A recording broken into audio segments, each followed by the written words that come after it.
Hello बच्चों, बहुत बहुत नमस्कार। स्वागत है सभी लोगों का आज के लेक्चर में। आज हमारा आइसोमेरिज्म का लास्ट लेक्चर है और आज हम पढ़ने वाले हैं कन्फर्मर्स का बचा हुआ पार्ट। और कन्फर्मर्स का जो पार्ट बचा है उसमें साइक्लोहेक्सेन के कन्फर्मर्स हमारे बचे हुए हैं। ठीक है, तो हम आज कन्फर्मर कवर करेंगे और पीवाईक्यू का डिस्कशन भी आज ही हम कर लेंगे। ठीक, तो आई होप सभी लोगों ने रिवाइज कर लिया होगा, सारी चीजें आपकी एकदम क्लियर होंगी। ऑप्टिकल आइसोमेरिज्म, ज्योमेट्रिकल आइसोमेरिज्म और स्ट्रक्चरल आइसोमेरिज्म आपको बहुत अच्छे से आ गया समझ। ठीक है, चलिए स्टार्ट करते हैं आइसोमेरिज्म लेक्चर नंबर 6 और कन्फर्मर्स का ये पार्ट 2 है। मैं आपको अल्केन्स के कन्फर्मर्स बता चुका हूं, जिसमें इथेन पड़ा था, प्रोपेन पड़ा था, ब्यूटेन पड़ा था। अब हम चल रहे हैं साइक्लोहेक्सेन के कन्फर्मर्स पढ़ने के लिए। ठीक है, तो कन्फर्मर्स में साइक्लोहेक्सेन की अगर हम बात करें तो साइक्लोहेक्सेन दिखता कैसे है? साइक्लोहेक्सेन ऐसा दिखता है। तो इसके अलग अलग कन्फर्मर्स होते हैं। कौन कौन से कन्फर्मर्स होते हैं, आइए जरा उनको लिखते हैं। Number 1, chair form. सबसे पहला, चेयर कैसी दिखती है? चेयर को हम ऐसे बनाते हैं, इस तरीके से। या तुम इसका एक फॉर्म ऐसा बना सकते हो, इस तरीके से। ऐसी भी चेयर बन सकती है, ऐसी भी चेयर बन सकती है ना। इसको बोलते हैं चेयर फॉर्म। और ये जो पॉइंट्स है ना, ये जो शार्प पॉइंट है, ये क्या है? कार्बन है। ये जो शार्प पॉइंट है, ये क्या है? कार्बन है। तो 6 कार्बन होते हैं साइक्लोहेक्सेन में, है ना। तो आप ऐसे भी बना सकते हो, ऐसे भी बना सकते हो। दूसरी वाली फॉर्म होती है ट्विस्ट बोट। सेकंड नंबर वाली होती है ट्विस्ट बोट। ट्विस्ट बोट को कैसे कैसे बना सकते हो, देखो।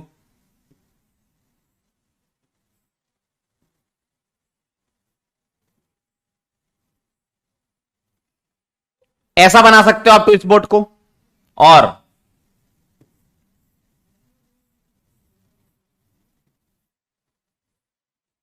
ऐसे बना सकते हो। मतलब आप क्या करो, जो आपकी चेयर, जो आपकी साइक्लोहेक्सेन है ना, ये इसके 3 कार्बन पकड़ो ऐसे, और 3 कार्बन पकड़ो ऐसे, मोड़ दो। तो एक बार तुम क्लॉकवाइज मोड़ सकते हो, एक बार एंटी क्लॉकवाइज। ठीक है, तो दोनों तरीके से दिखाया गया। आपने 6 कार्बन थे, 3-3 कार्बन पकड़े, मोड़ दिया, तो वो होता है ट्विस्ट बोट फॉर्म। ठीक है, आप ऐसे भी बना सकते हो, ऐसे भी बना सकते हो। और इसमें कार्बन कहां पर होंगे? 1 2 3 4 5 6। यहां पर ये कोई कार्बन नहीं है ना। ये तो बस बॉन्ड ऊपर से दिखाया गया है। भाई आप मोड़ोगे 3-3 कार्बन पकड़ के, तो बॉन्ड ऊपर से दिखाया गया है। ठीक है, तो उसको ऊपर से जंप करके दिखाया उन्होंने, है ना। यहां देखो, 1 2 3 4 5 6, इस तरीके से। ठीक है, तो ये हो गई सेकंड वाली ट्विस्ट बोट। थर्ड नंबर की देखना, थर्ड नंबर की यहां बना देता हूं।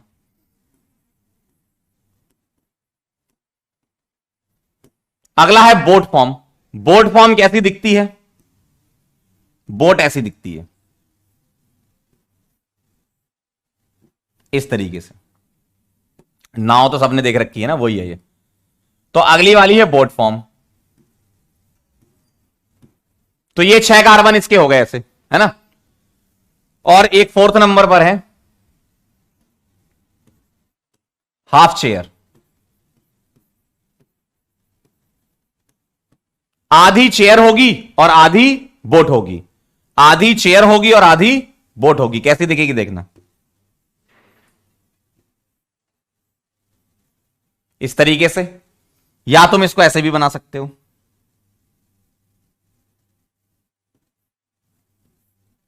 इस तरीके से। देखो, 1 2 3 4 5 6, 1 2 3 4 5 और 6, ऐसा। तो आधा आपको चेयर दिख रहा है और आधा बोट दिख रहा है। ठीक है, इसको हाफ चेयर बोलते हैं, हाफ बोट नहीं बोलते, है ना। कई लोगों को ऐसा लग रहा होगा सर हाफ बोट बोल देते, लगा रखा है लोगों ने नाम, साइंटिस्ट लोगों ने, हाफ चेयर बोलते हैं इसको, है ना। तो इस तरीके से बना सकते हो आप। तो चेयर आप 2 तरीके से, ट्विस्ट बोट 2 तरीके से, हाफ चेयर 2 तरीके से, और बोट सिर्फ एक ही तरीके से बना सकते हो, है ना। तो ये जो 4 कन्फर्मर्स आपके होते हैं, इसमें आपसे पूछा जाता है डायरेक्ट स्टेबिलिटी और एनर्जी का ऑर्डर। तो अगर आपसे स्टेबिलिटी का ऑर्डर पूछा है तो एनर्जी के ऑर्डर के हिसाब से ही लिखा गया है। सबसे ज्यादा स्टेबल होता है चेयर फॉर्म, फिर होता है ट्विस्ट बोट फॉर्म, फिर बोट, और सबसे लास्ट में हाफ चेयर। तो chair, twist boat, boat, half chair, ये स्टेबिलिटी का ऑर्डर है, और एनर्जी का ऑर्डर इसका उल्टा होता है। Chair, twist boat, boat, half chair, उल्टे कर देना एरो, ऐसा होता है। ठीक है, शॉर्ट फॉर्म में लिखा है। चेयर को हम सी बोल रहे हैं, ट्विस्ट बोट को टी भी बोल रहा हूं, बोट को बी बोल रहा हूं, और हाफ चेयर को बेटा एच सी बोल रहे हैं। ठीक है, क्लियर है एकदम। तो आपको ये क्या है, ये डायरेक्ट याद रखने पड़ेंगी चीजें कि ये फॉर्म कौन कौन से होते हैं, और स्टेबिलिटी का और एनर्जी का क्या ऑर्डर होता है। यहां पर एक पॉइंट और मैं बता देता हूं आपको एडिशनल साथ में, क्या इन चारों में से एक फॉर्म ऐसी है जो ऑप्टिकली एक्टिव है, तो उसके बारे में लिखेंगे। Twist boat is optically active, बाकी कोई भी ऑप्टिकली एक्टिव नहीं है। ट्विस्ट बोट ऑप्टिकली एक्टिव है। ठीक है, ट्विस्ट बोट क्या ऑप्टिकली एक्टिव होता है, क्योंकि इसका मिरर इमेज ये होता है, और इसको उठाकर इस पर रखोगे नॉन सुपर इंपोजिबल है, तो इसलिए आपस में एनेंटियोमर पेयर के फॉर्म में एग्जिस्ट करते हैं। मतलब ट्विस्ट बोट क्या हो जाएगी, ऑप्टिकली एक्टिव। अब आप बोलेगे सर ये भी ऑप्टिकली एक्टिव दिख रही है, बेटा इसमें पीओएस है। अगर आप इसको इसके अलोंग काटोगे, इस लाइन के अलोंग, मतलब इस कार्बन को उठा लो और इस कार्बन को उठा लो, बीच से काट दो, तो पीओएस होगी इसमें, इसमें भी होगी, इसमें भी पीओएस होगी। आप इस कार्बन के अलोंग लंबाई में काट दो ऊपर से, है ना, इसको भी इस कार्बन के अलोंग काट दो, तो आपको यहां पर पीओएस मिलेगी। ट्विस्ट बोट में पीओएस नहीं मिलेगी। आप सोचो सर यहां से काट दें, बेटा एक इस तरफ ट्विस्टेड है ना, आपने तीन तीन कार्बन पकड़े थे ना, एक क्लॉकवाइज ट्विस्टेड है, एक एंटी क्लॉकवाइज ट्विस्टेड है। आप कॉपी में बना के देख लो, आप एक पेज उठाओ, उस पेज में आपने क्या करा, ट्विस्ट बोट बना लो। ठीक है, एक पेज उठाओ, उस पर ट्विस्ट बोट बना लो, और उसको तुम पीछे की तरफ से देखो। जैसे पेज आपने पकड़ा, आप ऐसे देख रहे हो, अब पेज पलट दो, पेज पलट के देखो, और आपको नजर आएंगे कि जो पहले आपने पकड़ा था और पेज पलट के जब पकड़ा है, तो आपस में वो मिरर इमेज है, और एक को उठा के दूसरे पे रखोगे तो नॉन सुपर इंपोसिबल है। क्लियर है एकदम, ये कहानी है इसकी। तो फटाफट से पॉज करके इसको नोट कर लीजिए, फिर आगे चलते हैं। पॉज करिए, इसको नोट कर लीजिए, है ना, करो, डन। चलो तो आगे बढ़ते हैं फिर इसी बात पे। अब हमें पढ़ना है ज्योमेट्रिकल आइसोमर इन साइक्लोहेक्सेन। ठीक है, नॉट सो इंपॉर्टेंट, लेकिन थोड़ा सा आइडिया आपको होना चाहिए। जीआई इन साइक्लोहेक्सेन अगर तुम पढ़ोगे तो तुम्हें सबसे पहले बॉन्ड्स के बारे में पता होना चाहिए। साइक्लोहेक्सेन में दो टाइप के बॉन्ड होते हैं, एक होता है एक्सियल बॉन्ड और एक होता है इक्वेटोरियल बॉन्ड। एक्सियल और इक्वेटोरियल। और किस फॉर्म में हम पढ़ते हैं, जीआई इन साइक्लोहेक्सेन इन चेयर फॉर्म, इन चेयर फॉर्म, चेयर फॉर्म में हम पढ़ते हैं।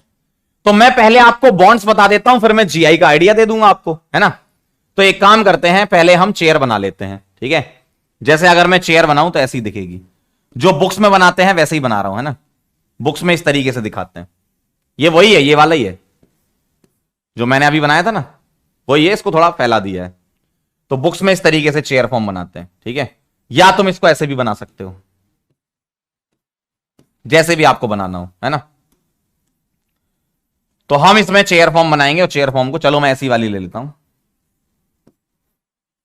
इस तरीके से ऐसे दिखाते हैं। अब इसमें एक्सियल बॉन्ड भी होते हैं, इक्वेटोरियल बॉन्ड भी होते हैं। आइए बना लेते हैं।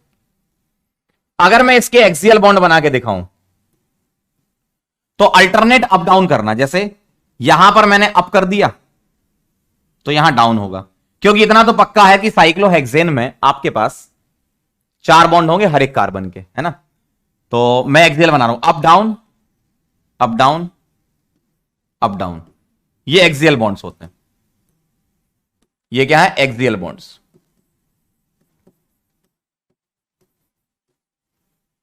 अगर मैं इसी में इक्वेटोरियल बॉन्ड्स दिखाऊं,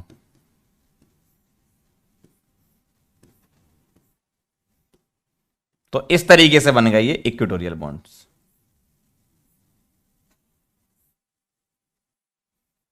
ठीक है, ये होते हैं इक्वेटोरियल। देखो, एक्सियल होते हैं अल्टरनेट अप और डाउन।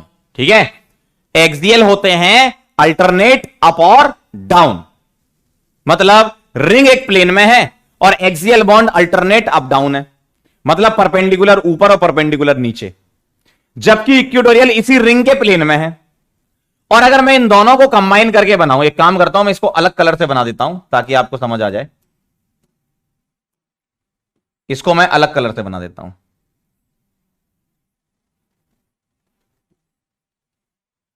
अगर मैं इन दोनों को मिला दूं तो कैसा दिखेगा? अगर मैं इन दोनों को मिला दूं तो कैसा दिखेगा? अल्टरनेट अप डाउन कर दूं, up down, up down, up down, और इक्वेटोरियल वाले इसी प्लेन में ऐसे ऐसे ऐसे ऐसे ऐसे और ऐसे, इस तरीके से दिखा रहा हूं मैं। ठीक है, तो ऐसी आपको चेयर फॉर्म दिखेगी, थोड़ी गंदी सी लग रही है ना? ऐसी आपको चेयर फॉर्म दिखेगी, है ना? अब इसमें तुम्हें हर एक कार्बन के लिए, हर एक कार्बन के लिए पोजीशन सेट करनी है। कैसे पोजीशन सेट करते हैं, सुनना ध्यान से। आप यहां खड़े हो जाओ, अब इन दोनों में डिसाइड करो कौन सा अप डाउन है। इन दोनों में डिसाइड करो, बोलो। यहां खड़े हो गए, बताओ आप, ये ऊपर है ये नीचे है, तो ये अप बोलूंगा ये डाउन बोलूंगा। यहां खड़े हो गए, ये ऊपर है ये नीचे है। यहां खड़े हो गए, ये ऊपर है ये नीचे है। यहां खड़े हो गए, ये ऊपर है ये नीचे है। यहां खड़े हो गए, ये ऊपर है ये नीचे है। यहां खड़े हो गए, ये ऊपर है और ये नीचे है। तो आप अल्टरनेट अप डाउन कर सकते हो इसमें, है ना? ठीक, एक्सियल बॉन्ड्स के लिए अल्टरनेट अप डाउन, इक्वेटोरियल वाले उसी के प्लेन में, और दोनों को मर्ज कर दो, ऐसा दिखेगा। अब तुम्हें इस फाइनल स्ट्रक्चर में अप डाउन लिखना है, तो कैसे लिखोगे? हर एक कार्बन पर खड़े हो जाओ, जो ऊपर बॉन्ड बना है वो अप होगा और जो नीचे बना है वो डाउन होगा। क्लियर है? अब बस खत्म हो गया। लास्ट पॉइंट लिखूंगा, क्या? Up up, down down. ठीक है, अप अप डाउन डाउन, दो ग्रुप लगे हैं अप अप और डाउन डाउन में, तो हम बोलेंगे सिस फॉर्म है। और डाउन अप, अप डाउन, तो कौन सा है? ट्रांसफॉर्म है। समझ रहे हो? तो अगर दोनों अप अप हैं, दोनों डाउन डाउन है, तो सिस फॉर्म है। एक अप है और एक डाउन है, या पहला डाउन है दूसरा अप है, तो वो ट्रांसफॉर्म है। ठीक है, तो यही चीज मैं आपको अगले पेज पर अगली स्लाइड में बताता हूं एग्जाम्पल के साथ कि कौन सा सिस होगा और कौन सा ट्रांस होगा। ठीक है, आप ये बॉन्ड बना लो और ये बॉन्ड्स याद होने चाहिए आपको कि कौन सा बॉन्ड किस डायरेक्शन में बनता है। पॉज करो और नोट करो, पॉज कर लो और नोट कर लो।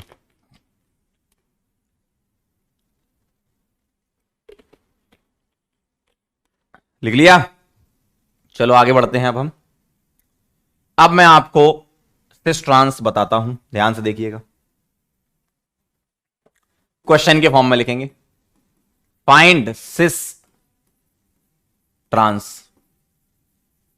ठीक है, तो आपको सिस ट्रांस बताना है। आइए जरा देखते हैं।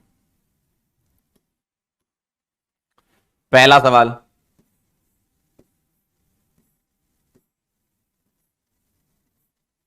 ऐसे छोड़ने का मतलब मिथाइल है यहां पे, चलो लिख लेते हैं मिथाइल। दूसरा सवाल,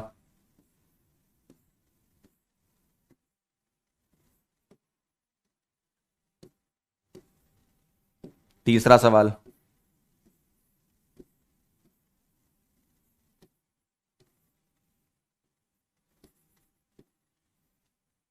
चौथा,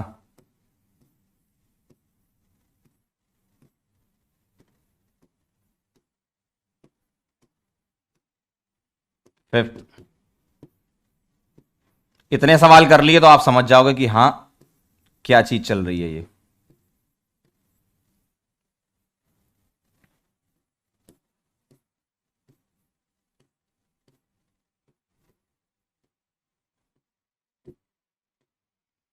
चलिए जरा ध्यान से देखिए। अब आइए इधर, आइए आइए, एक क्वेश्चन मैं करके बताता हूं, फिर आप समझ जाओगे। आप यहां खड़े हो जाओ, इसका इक्वेटोरियल बॉन्ड ये है तो एक्सियल बॉन्ड ऊपर होगा। क्या होगा? H। क्यों? वैलेंसी तो 4 होनी चाहिए ना, 4 बॉन्ड बनाना चाहिए ना इसको, और वैलेंसी हम H से कंप्लीट कर देते हैं। चलो भाई इधर बताओ, इसका बॉन्ड कहां होगा? नीचे। अब आप मुझे बताओ सिमिलर ग्रुप कहां लगे हैं, बताना जरा। एमी कहां लगा? आप H से भी देख सकते हो, बताओ एमी कहां लगा है? इन दोनों में ये क्या है? डाउन। इन दोनों में ये क्या है? अप। देखो, इन दोनों में ये डाउन है, इन दोनों में ये अप है। डाउन अप क्या होता है? ट्रांस। ऐसे चेक करना है, कितना आसान है, कितना आसान है। यहां आ जाओ, जैसे इधर बना लो, इसका H ऊपर, इसका H नीचे। चलो एमी से देख लेते हैं, आप H से भी देख सकते थे।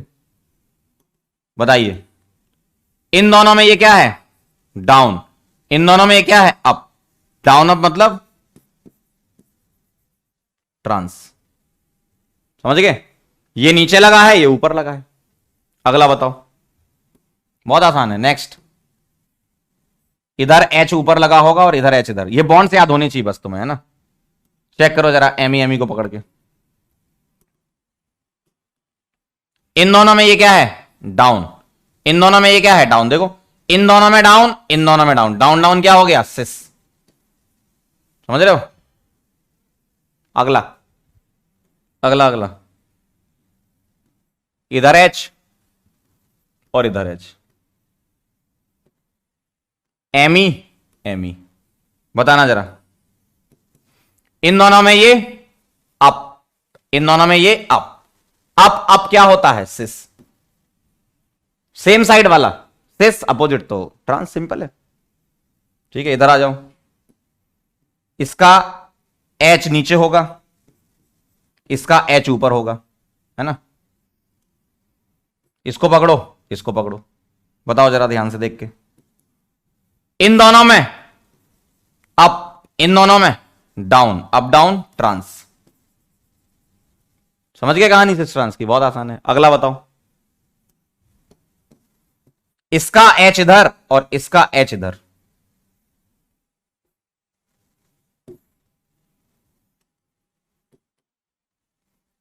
अप, इन दोनों में एम यहां पे, इन दोनों में डाउन। देखो, इन दोनों में यहां पे ये डाउन है। Up down trans.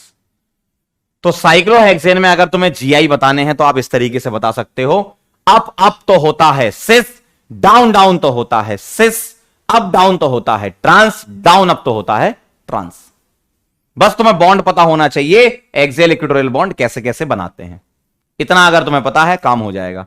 पॉज करके इसको नोट करो, फिर हम आगे चलते हैं। लिख लो, पॉज कर लो, नोट कर लो।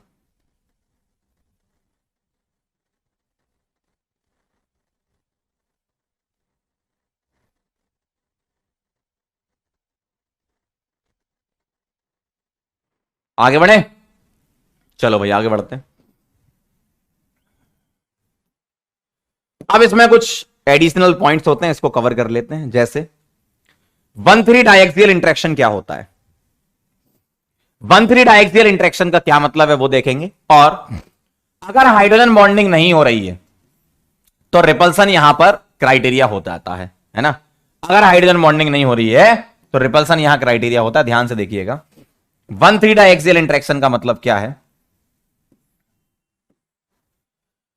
अगर मैं यहां नंबरिंग करूं तो इसको 1 लिख रहा हूं, इसको 2 लिख रहा हूं, इसको 3 लिख रहा हूं, और यहां पर मैं बॉन्ड्स ऐसे बना रहा हूं 1 पे और 3 पे, 1 पे और 3 पे ऐसे। तो होता क्या है, यहां पर लगे हुए ग्रुप, यहां मैंने लगा दिया G1 और यहां लगा दिया G2, तो यहां पर लगे हुए ग्रुप के बीच में होता है रिपल्सन। यहां पर लगे हुए ग्रुप्स के बीच में होता है रिपल्सन, और इन दोनों ग्रुप के बीच में होगा रिपल्सन। तो ये स्ट्रक्चर क्या हो जाता है? अनस्टेबल। कब? जब हाइड्रोजन बॉन्डिंग नहीं है। लेकिन अगर मान लो यहां G1 G2 के अंदर हाइड्रोजन बॉन्डिंग आ गई, तब तो अट्रैक्शन हो जाएगा। तो रिपल्सन अट्रैक्शन में कन्वर्ट हो जाता है। कब? जब हाइड्रोजन बॉन्डिंग आ जाती है। तो हाइड्रोजन बॉन्डिंग नहीं आएगी, ये तो आपको पता है क्यों नहीं आएगी और कहां पर नहीं आएगी। FON से जुड़े हुए H हाइड्रोजन बॉन्डिंग में इन्वॉल्व होते हैं।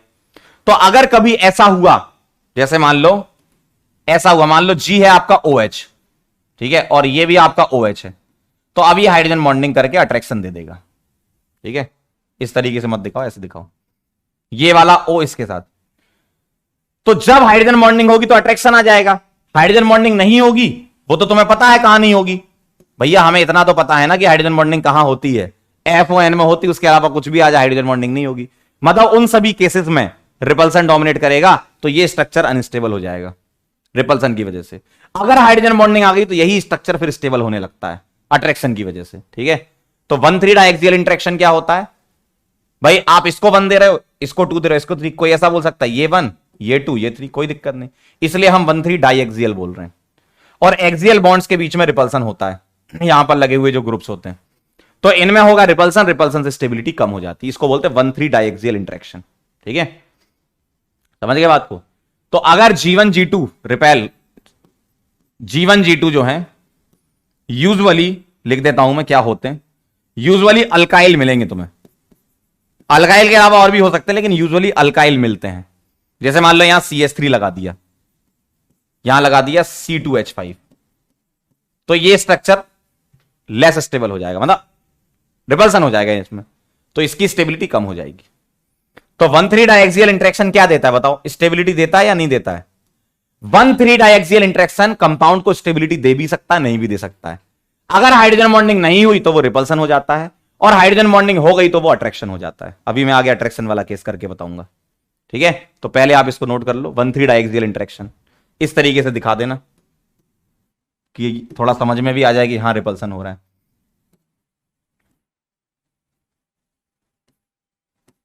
ठीक है, ये ग्रुप एक दूसरे को क्या करेंगे, रिपेल।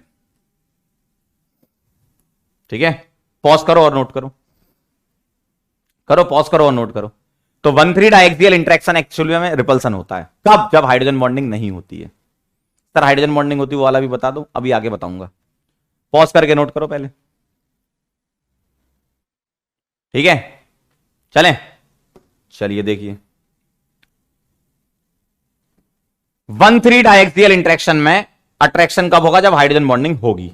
अब आइए जरा हाइड्रोजन बॉन्डिंग कहां होगी।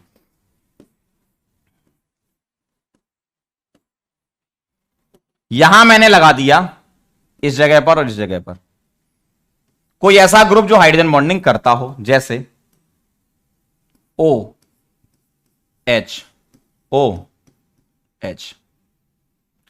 तो अब पता यहां क्या होगा, अब यहां होने लगेगा अट्रैक्शन। देखो आपको इतना तो पता है कि ऑक्सीजन पार्शियल नेगेटिव और हाइड्रोजन पार्शियल पॉजिटिव, तो अब हो जाएगा अट्रैक्शन, और अट्रैक्शन से स्टेबिलिटी आ जाएगी।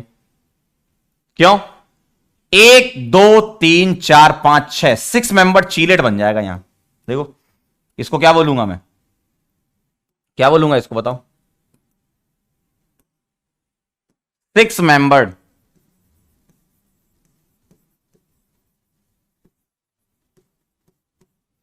चीलेट बन जाएगा। और चीलेट बनना मतलब अच्छी बात है, इंट्रामोलिकुलर हाइड्रोजन बॉन्डिंग बोलोगे इसको, क्या बोलोगे, intramolecular H bonding, intramolecular hydrogen bonding हो जाएगी। क्या हो जाएगी, इंट्रामोलिकुलर हाइड्रोजन बॉन्डिंग हो जाएगी। क्लियर है एकदम। तो अट्रैक्शन कब, जब हाइड्रोजन बॉन्डिंग प्रेजेंट होगी। क्लियर है, चलो बहुत बढ़िया, वेरी नाइस। पॉज करो, करो पॉज, नोट, वेरी गुड। चलिए अब हम एक रूल समझ लेते हैं, क्या होता है principle of maximum equatoriality, POM, POME, principle of maximum equatoriality. क्या होता है ये, bulky group must be present on equatorial position. देखो एक्सियल ग्रुप जो होते हैं वो रिंग के परपेंडिकुलर या तो ऊपर होंगे या नीचे होंगे, इक्विटोरियल उसी के प्लेन में होते हैं। तो अगर रिंग के परपेंडिकुलर या तो ऊपर या नीचे हुए तो एक्सियल ग्रुप में आ जाता है रिपल्सन। भाई एक्सियल ग्रुप क्या है, रिंग के परपेंडिकुलर ऊपर और नीचे, तो उनमें वो वाले बॉन्ड होते कम स्टेबल जो रिंग के परपेंडिकुलर होते हैं, उसी के प्लेन वाले होते हैं स्टेबल, क्योंकि सेम प्लेन के ऑर्बिटल ओवरलैपिंग करते हैं, बॉन्ड बनाते हैं। तो सेम प्लेन वाले स्टेबल होते हैं, इक्वेटोरियल स्टेबल होता है और एक्सियल स्टेबल नहीं होता। इसलिए बोला गया है कि बल्कि group must be placed on equatorial position. बड़ा ग्रुप अगर तुम एक्सियल पे लगाओगे तो ज्यादा अनस्टेबल बॉन्ड हो जाएगा, रिपल्सन लगता है एक्सियल पे। इक्वेटोरियल वाले उसी के प्लेन में है तो अच्छे बॉन्ड होते हैं, मतलब स्टेबल बॉन्ड होते हैं। तो पहला पॉइंट तो ये हो गया कि बल्कि group must be present on equatorial position. तो पहले वाले का मैं एक एग्जांपल समझाता हूं क्वेश्चन के फॉर्म में, फिर मैं दूसरा पॉइंट और उसका एग्जांपल समझाऊंगा। कंपेयर स्टेबिलिटी, कंपेयर स्टेबिलिटी मुझे इन दोनों में बताना है। यहां मैंने लगा दिया टर्सरी ब्यूटाइल। टर्सरी ब्यूटाइल कौन सा ग्रुप होता है, टीबीयू क्या होता है, टर्सरी ब्यूटाइल बोलते हैं, टी मतलब टर्सरी। कैसा दिखता है, Me3C, इसको बोलते हैं टर्सरी ब्यूटाइल ग्रुप, है ना। तो 1 ये हो गया और 2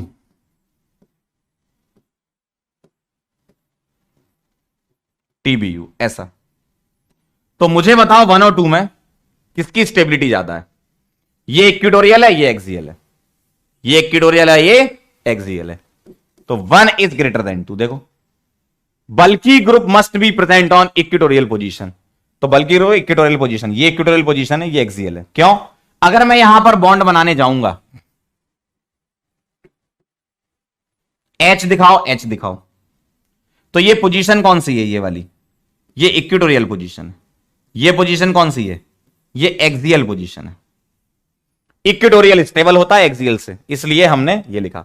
तो बल्कि ग्रुप को कहां प्रेजेंट होना है, इक्वेटोरियल पोजीशन पर, ठीक है, ये ध्यान रखिएगा। अगला सेकंड ये कह रहे हैं कि maximum number of groups must be present on equatorial position. Sir इसका मतलब भी समझा दो, आओ जरा। ये हो गया आपका सवाल नंबर 1। दूसरा सवाल देखेंगे।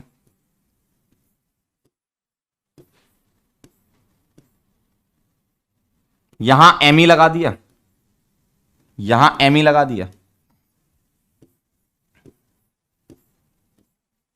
यहां एमी लगा दिया, यहां एमी लगा दिया, और यहां एमी लगा दिया, और यहां एमी लगा दिया। ठीक है, अब ध्यान से देखना जरा। इसको मैं बोल रहा हूं 1, ये 2 और ये 3।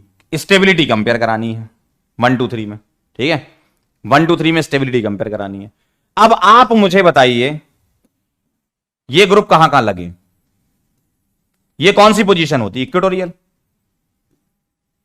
ये कहां लगा है, एक्सियल, और ये कहां लगा है, इक्वेटोरियल।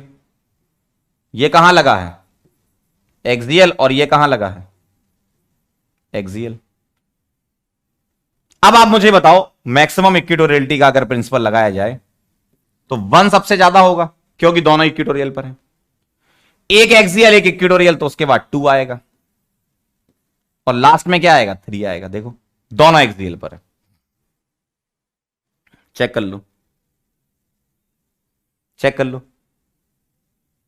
दोनों इक्वेटोरियल, एक एक्सियल एक इक्वेटोरियल, और दोनों एक्सियल, देख लो। तो इक्वेटोरियल पर ज्यादा से ज्यादा ग्रुप होने चाहिए, इसलिए हमने ये स्टेबिलिटी का ऑर्डर लिखा। तो यहां पर हमने ये बोला कि बल्कि ग्रुप इक्वेटोरियल होना चाहिए, यहां ये बोला कि अगर एक से ज्यादा ग्रुप हुए तो ज्यादा से ज्यादा ग्रुप इक्वेटोरियल पर होना चाहिए, ठीक है। तो ये होता है प्रिंसिपल ऑफ मैक्सिमम इक्वेटोरियलिटी। नोट कर लो, पॉज करो, करो पॉज, नोट करो, डन, चलें आगे, वेरी गुड।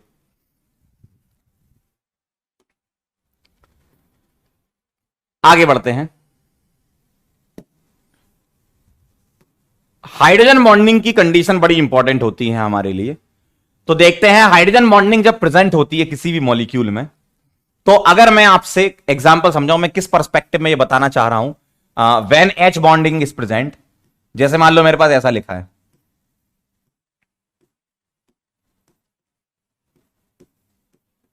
ठीक है, और ऐसा लिखा है,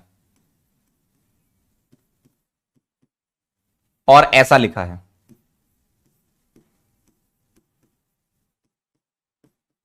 ठीक है, तो अगर गौर से देखें तो इसको मैं 1 2 बोलूंगा,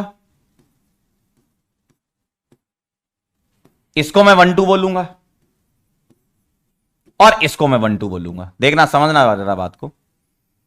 सॉरी 1 2 नहीं, 1 3 बोलूंगा, 1 4 बोलूंगा। ये 1 2, ये 1 3, और ये वाला 1 और ये वाला 4। 1 2 1 3 1 4। ठीक है, अब ध्यान से सुनना।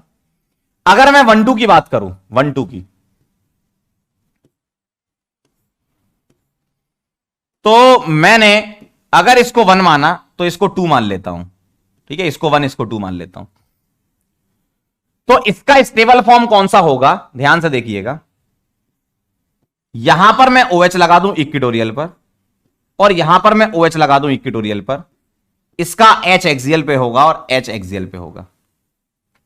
मतलब यहां पर इक्वेटोरियल स्टेबल होता है, ये वाला।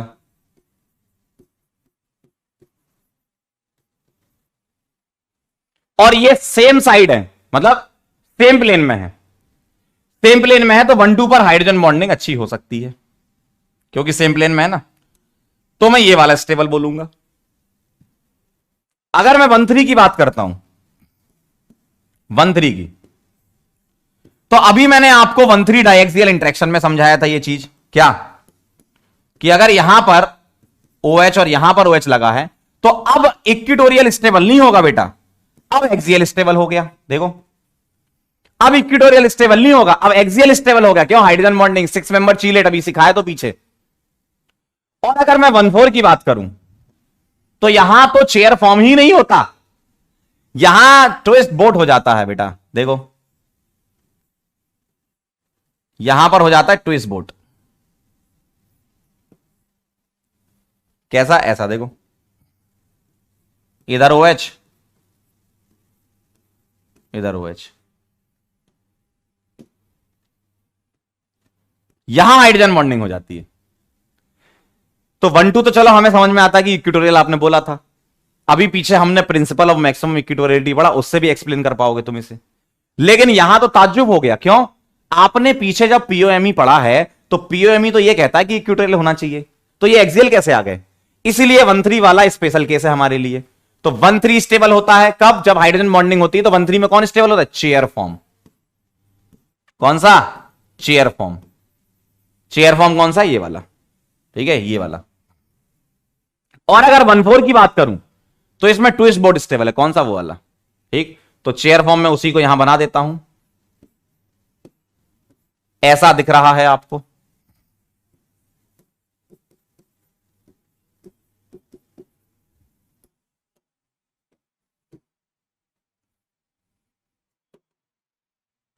और 1 4 में ट्विस्ट बोट,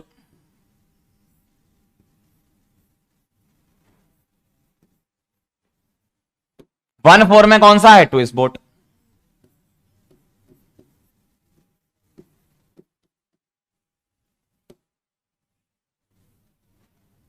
इस तरीके से देखो, सही है? समझ गए बात को? तो 1 2 तो चलो हमें समझ आ रहा है कि POME के हिसाब से इक्वेटोरियल पे लगना चाहिए, लगा भी हुआ है। 1 3 और 1 4 की अगर मैं बात करूं, 1 3 और 1 4 की अगर मैं बात करूं, तो 1 3 वाला और 1 4 वाला गौर से देखो, गौर से देखो, ये एक्सियल स्टेबल हो रहा है। हाँ, क्यों? हाइड्रोजन बॉन्डिंग की वजह से। और यहां तो चेयर ही चेंज हो गया भाई, यहां तो ट्विस्ट बोट स्टेबल होने लगता है 1 4 पर। तो कभी भी अगर 1 2 पर हाइड्रोजन बॉन्डिंग हुई तो इक्वेटोरियल स्टेबल है, 1 3 पर हुई तो एक्सियल स्टेबल है, 1 4 पर हुई तो चेयर ही बदल जाती है, ट्विस्ट बोट स्टेबल होने लगता है फिर, है ना? फटाफट से पॉज करके नोट कर लो। ठीक है, चलें आगे। ठीक है, चलो भाई, समझ गया बात को? तो ये हो गया, ये हो गया। चलो लास्ट टॉपिक और कवर कर लेते हैं, फिर उसके बाद अपन PYQ कर लेंगे। लास्ट टॉपिक कवर कर लो, फिर PYQs करेंगे। Conversion of Fischer projection formula into Newman and sawhorse, ये क्या होते हैं सर? आइए जरा, मेरे पास फिशर प्रोजेक्शन फॉर्मूला दे रखा है CH3, समझना बात को। बात को जरा गौर से समझिएगा। HOH HOHCH3, ये मेरे पास फिशर प्रोजेक्शन फॉर्मूला दे रखा है कंपाउंड का। मुझे क्या करना है, कन्वर्जन करना है इसका न्यूमैन और सॉहर्स में। तो पहला एक इंपॉर्टेंट पॉइंट तो यही है, अपना ओपी पॉइंट क्या है, अपना ओपी पॉइंट ये कहता है कि फिशर प्रोजेक्शन फॉर्मूला FPF यानी कि Fischer projection formula is always an eclipse form. Fischer projection formula हमेशा इक्लिप्स्ड फॉर्म होता है। जी सर, आइए जरा कैसे बनाना है। पहले हम फिशर से सॉहर्स बनाएंगे और सॉहर्स को कन्वर्ट करेंगे न्यूमैन में। ठीक है, सॉहर्स फॉर्मूला कैसा दिखता है ध्यान से देखना, समझना बात को। और आपने क्या बोला, आपने बोला कि Fischer projection formula is always an eclipse form. तो हमें क्या करना है, सॉहर्स का इक्लिप्स बनाना है। और सॉहर्स का इक्लिप्स क्या होता है, बहुत ध्यान से देखेंगे। सॉहर्स का इक्लिप्स जैसा होता है, आप तो ऐसे याद कर लो, याद करने के लिए वाई वाई देखो, सॉहर्स का इक्लिप्स होता है वाई वाई, ऐसा बना लो या ऐसा बना लो। ये जो वाई जैसा दिख रहा है ना, या तो सीधा वाई या उल्टा वाई बना लो, है ना। तो ये 3 बॉन्ड है, एक्चुअल में दिखता वो वाई जैसा है, 3 बॉन्ड है। चौथा तो ये सीसी के बीच बना हुआ है, 1 2 3 बॉन्ड ये है, चौथा यहां बना है, 3 बॉन्ड ये, चौथा यहां। तो या तो ऐसा बनाओ या ऐसा बनाओ, ये क्या होते हैं, इक्लिप्स फॉर्म। ठीक है, एक सीधा वाई एक उल्टा वाई स्टैगर्ड होगा, लेकिन फिशर प्रोजेक्शन हमेशा इक्लिप्स होता है। तो आप तो बस अपने दिमाग में बिठा लो, इन दोनों में से कौन सा लिया करेंगे अपन, हमेशा सीधा लो ना, ये बनाया करेंगे ऑलवेज, हमेशा के लिए फिक्स कर लो। कभी भी कोई भी सवाल है हम ऐसे बनाएंगे इक्लिप्स को। ठीक है, तो मैंने यही बनाया है। अब फिशर के जो वर्टिकल्स होते हैं, ये फिशर के जो वर्टिकल्स होते हैं वो सॉहर्स के डाउन होते हैं। तो CH3 यानी कि मिथाइल मैंने यहां लगा दिया और यहां लगा दिया। ठीक, इस वाले कार्बन को बोलते हैं ये वाला कार्बन, और इस वाले कार्बन को बोलते हैं ये वाला कार्बन। हम यहां लिखते हैं फ्रंट कार्बन, क्योंकि यहां से देख रहे हो। ठीक है, इधर खड़े हैं, ये फ्रंट है, इधर चले तो ये बैक हो गया, पीछे हो गया। तो ये फ्रंट है, ये बैक है। तो ये वाला कार्बन ये है फ्रंट, और ये क्या है, बैक। ऐसा, इसको फ्रंट और इसको बैक बोलते हैं। अब आप फ्रंट वाले कार्बन यानी कि यहां खड़े हो जाओ और हाथ फैला लो, ऐसे फ्रंट पर खड़े हो जाओ, हाथ फैला लो, H left OH right, H left OH right. Back वाले पे भी खड़े हो जाओ, H left OH right, H left OH right. ये बन गया आपका सॉहर्स प्रोजेक्शन फॉर्मूला। एक न्यूमैन होता है, एक सॉहर्स होता है, समझे बात को। तो ये जो वर्टिकल हैं ये डाउन होंगे, तो डाउन में लगा दिए। ये फ्रंट होता है, फ्रंट को ऐसे लिखा, बैक को ऐसे लिखता।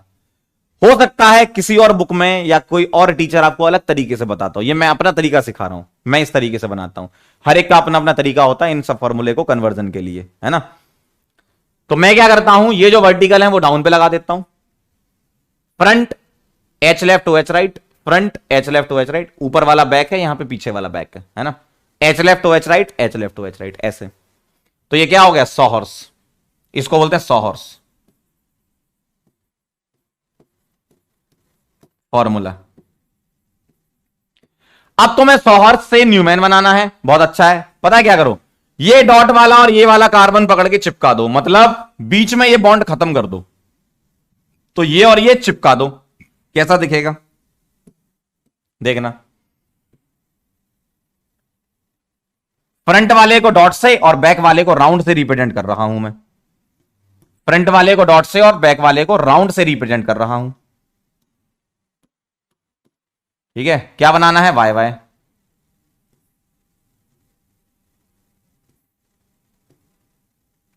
ठीक है, एक वाई ऐसा बन गया और दूसरा वाई मैं अलग कलर से बना देता हूं, इस तरीके से दिखेगा।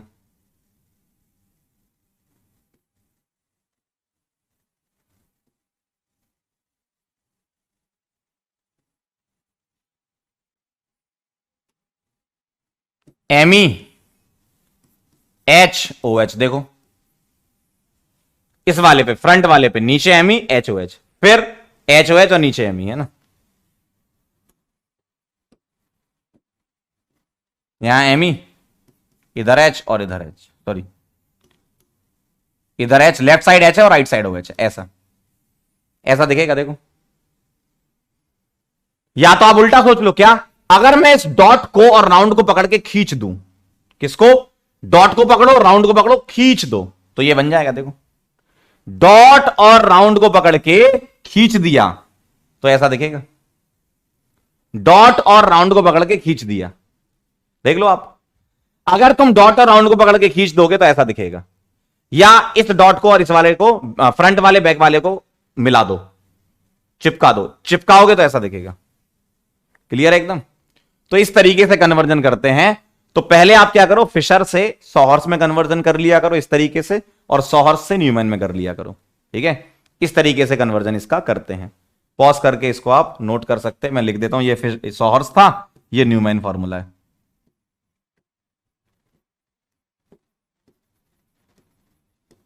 ठीक है, नोट कर लो इसको, पॉज करो और नोट करो।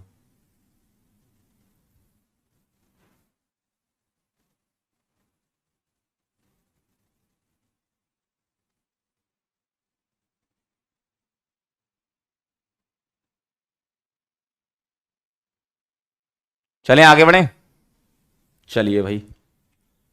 तो ये कहानी थी, इसकी जरूरत पड़ेगी अपने को पीवाईक्यू में, करेंगे अभी अपन, है ना।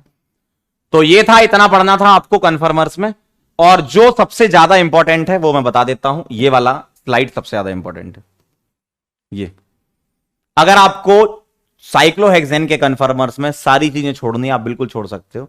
क्या रखना है ध्यान, ये वाली स्लाइड। ठीक है, बाकी वेरी वेरी लेस इंपॉर्टेंट है, लेकिन है इसलिए पढ़ रहे हैं, है ना।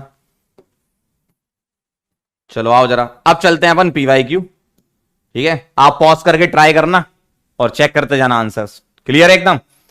तो पीवाईक्यू हम स्टार्ट कर रहे हैं। पहला सवाल आपके सामने आपकी स्क्रीन पर ये दिख रहा है, देखिए, पॉज करो और ट्राई करो, फिर मैं बताऊंगा।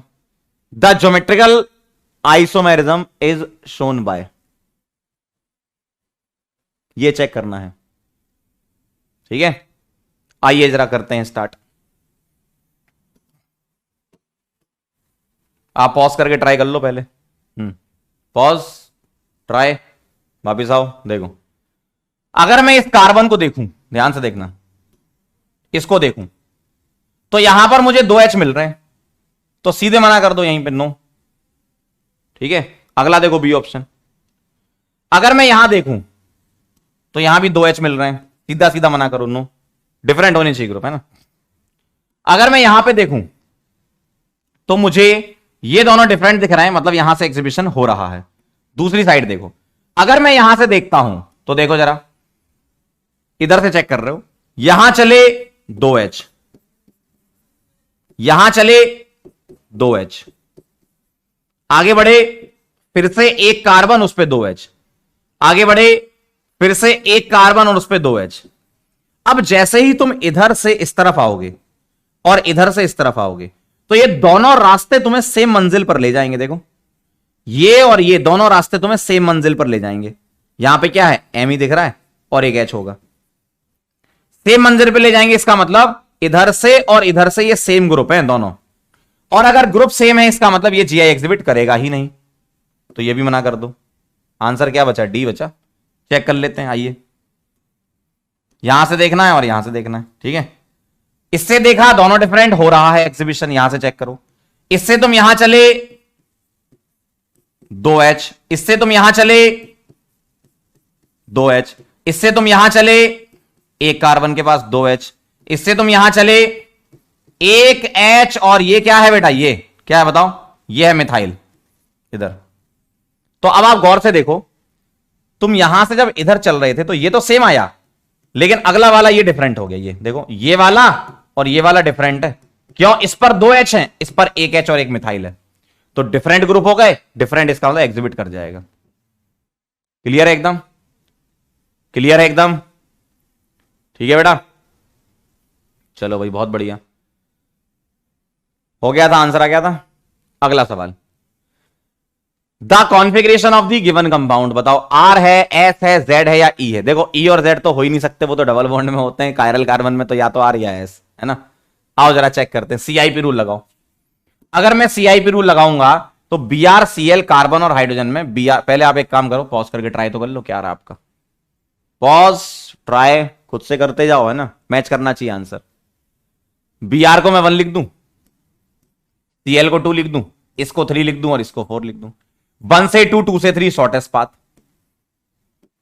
क्या आएगा R। क्या आंसर स्विच करना है, चेक कर लो। डैश वैज में जब मैंने RS सिखाया था तो डैश वाले पर 4 होता था तो स्विच नहीं करते थे।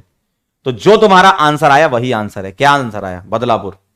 चेक कर लो एक बार, सही आया था, सभी लोग चेक कर लो क्या सही आया था आंसर। ठीक है, अगला सवाल, which one of the following pair represent the stereoisomerism. बताओ, linkage, geometrical, chain, rotational, optical, geometrical, structural and geometrical. बताओ, बोलो क्या लग रहा है,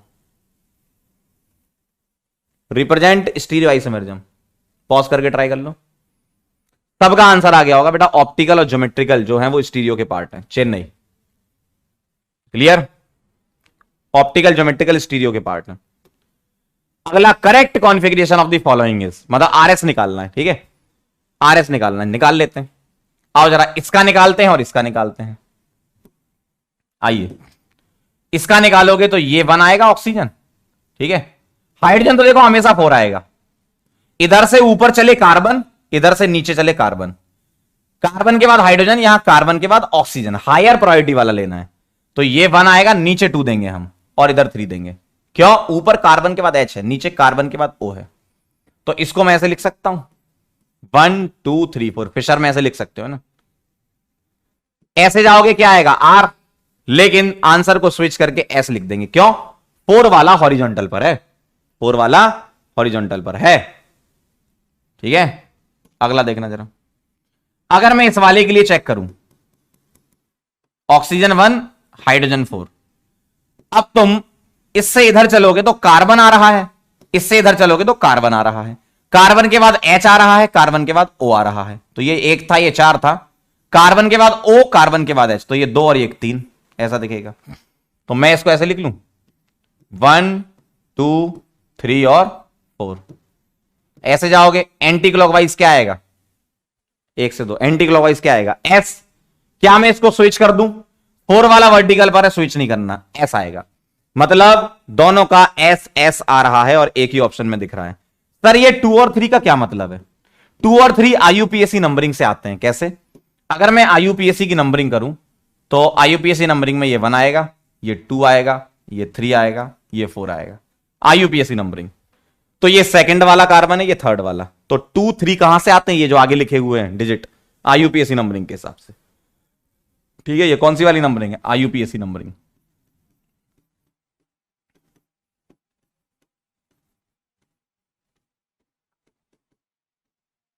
क्लियर है एकदम मामला, आ गया होगा आंसर सबका। SS क्लियर है, पॉज करो, नोट करो, डन।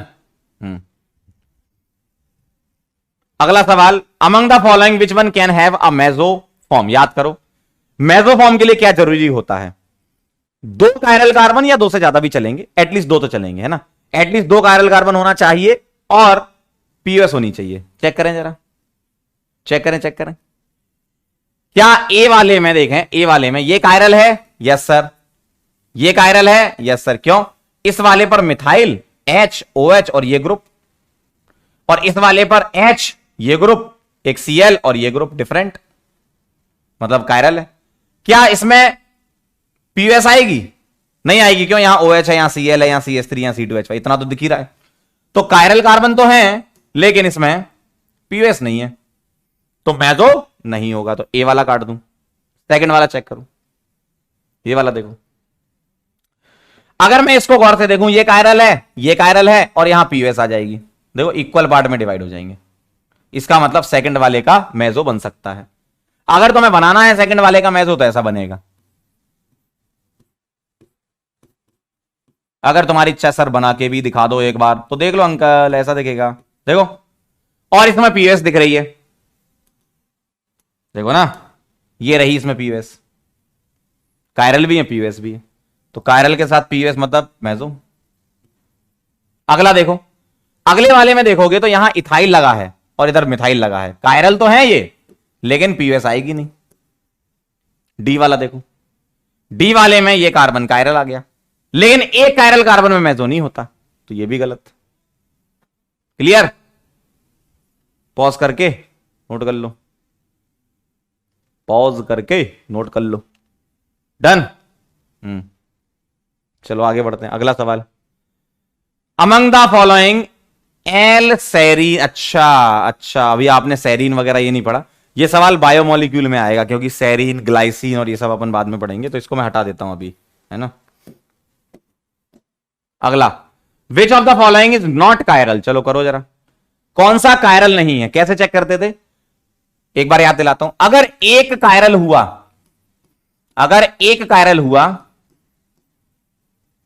ऑलवेज एक कायरल कार्बन हुआ, अगर एक कायरल कार्बन होता ऑलवेज ऑप्टिकली एक्टिव होगा। ओए मतलब क्या होता था, ऑप्टिकली एक्टिव। और ऑप्टिकली एक्टिव अगर कोई होता है तो हम उसको बोलते थे कायरल मॉलिक्यूल। ठीक है, ध्यान रखना, ऑप्टिकली एक्टिव अगर कहीं लिखा देखें आप तो वो कायरल मॉलिक्यूल होता है। ठीक है, कायरल मॉलिक्यूल। तो क्या पूछा आपसे, which of the following is not chiral. अब यहां कार्बन नहीं पूछना है, ये क्या पूछना है, कंपाउंड के बारे में पूछना है ना, कायरलिटी, मतलब उनका पूछना है कि which of the following is not optically active. ठीक है, कौन सा ऑप्टिकली एक्टिव नहीं है। चलो भाई बताना। 2 ब्यूटेनॉल की अगर मैं बात करूं तो 2 ब्यूटेनॉल ऐसा दिखेगा। अब आप मुझे बताएं, क्या ये कार्बन कायरल है? ये जी सर है, ये वाला कार्बन कायरल है, और एक ही कायरल होता है तो always optically active, always optically active.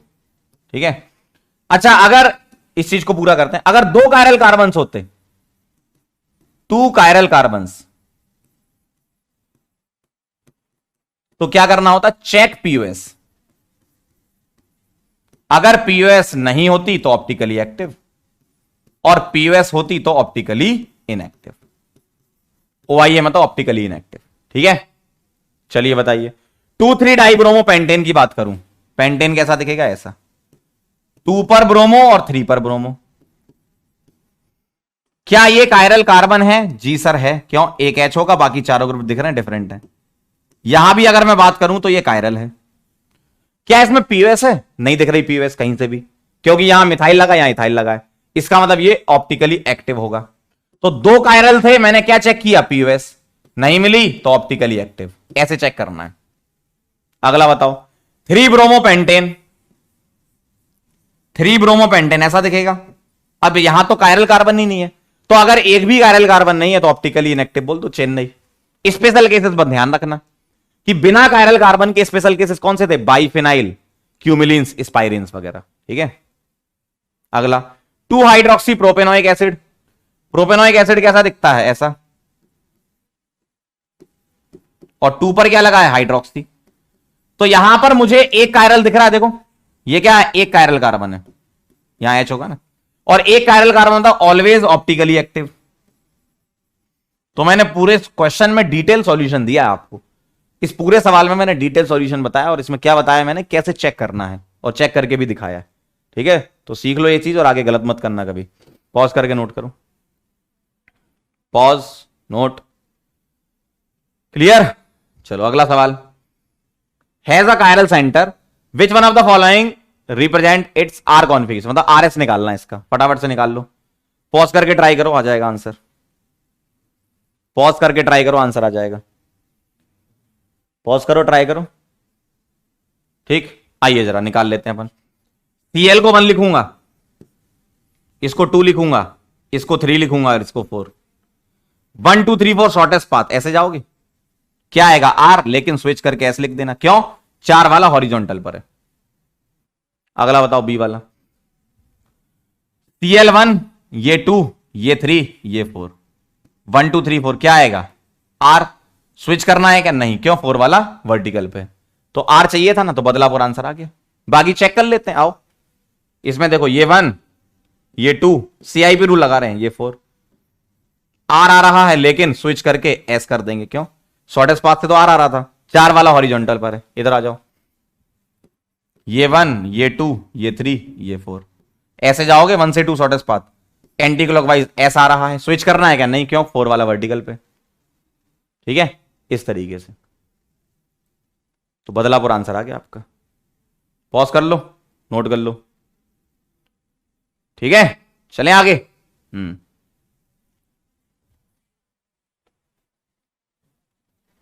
अगला सवाल, how many stereoisomer does this molecule have?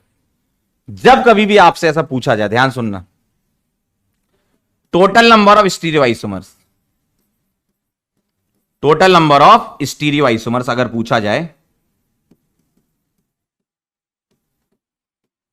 तो ये होता है 2 की पावर n। और यूजुअली आपसे अनसिमेट्रिकल मॉलिक्यूल में ही पूछते हैं, जैसे इस टाइप का देखो। इसमें क्या है देखना ध्यान से, ये वाला डबल बॉन्ड जीआई एग्जिबिट कर रहा है, ये तो ये जीआई एग्जिबिट कर रहा है, और ये कायरल कार्बन भी है, देखो इस कार्बन पे एच बी आर मिथाइल, और ये पूरा ग्रुप अलग है। तो जब कभी भी जीआई प्लस ओआई दोनों हो रहे हो तो हम एन यहां पर पता क्या लिखते हैं? हम यहां एन लिखते हैं stereogenic area, stereogenic area for GI, ठीक है, ये लिख लिया करो, प्लस कायरल कार्बन्स। तो स्टीरियोजेनिक एरिया का कितने हैं? इसको मैं एक एरिया बोलूंगा, ठीक है, और ये क्या कायरल कार्बन हो गया, तो एन कितना आ गया? 1+1, एक एरिया और एक कायरल कार्बन 2 आ गया, तो टोटल स्टीरियोआइसोमर 2 की पावर 2 आ जाएगा, कितना? 4। ऐसे लिखना है। तो स्टीरियोजेनिक एरिया मतलब जहां पर जीआई का एग्जिबिशन हो रहा है वो एक ले लो, और एक कायरल कार्बन ले लिया मैंने, तो सम 2 हो गया, 2 की पावर n यानी कि 2 की पावर 2 मतलब 4, ठीक है। पॉज करके नोट कर लो। तो कभी अगर तुमसे ऐसा पूछे तो आप आंसर कर सकते हो, एक काम करो, इसका आंसर लगा लो, चेन्नई आंसर आएगा। तो ध्यान रखना, स्टीरियो आइसोमर पूछे तो 2 की पावर n लगा दिया करो, क्योंकि अनसिमेट्रिकल में ही पूछेंगे तुमसे। डन, चलें आगे। वेरी गुड, अगला सवाल आ रहा है।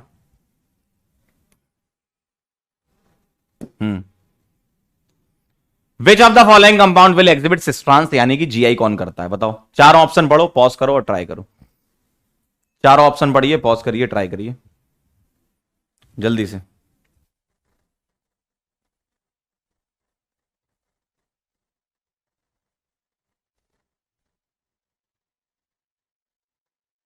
हो गया क्या? चलिए ध्यान से देखना जरा, मेरे पास है 1 ब्यूटेनॉल, 1 2 3 4 कार्बन और यहां OH, 1 ब्यूटेनॉल हो गया। क्या ये जीआई दिखा रहा है सिस्ट्रांस? डबल बॉन्ड है ही नहीं बेटा। 2 ब्यूटेनॉल, इसमें भी डबल बॉन्ड नहीं है, ठीक है, कोई स्पेशल केस जीआई का नहीं दिख रहा। 2 ब्यूटीन दिख रहा है, देखो चमकता हुआ। और अगर मैं 2 ब्यूटीन के बारे में बात करूं तो ये जीआई का एग्जिबिशन कर देगा, क्यों? देखो इस डबल बॉन्ड के अराउंड जीआई एग्जिबिट हो जाएगा, अल्काइन में तो होता ही नहीं है जीआई। तो जीआई कहां मिलेगा? इसमें मिलेगा एक सिस और एक ट्रांस, बदला बोरा जाएगा, बाकी तो ये और ये तो होगा ही नहीं, ठीक है, क्लियर एकदम। पॉज कर लो इसको और नोट कर लो। अगला सवाल, पॉज करो और ट्राई करो, पॉज करो और ट्राई करो।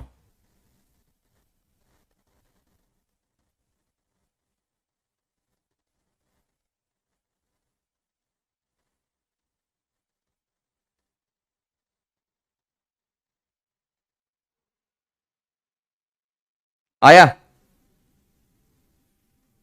बताओ जल्दी फटाफट से, आया क्या?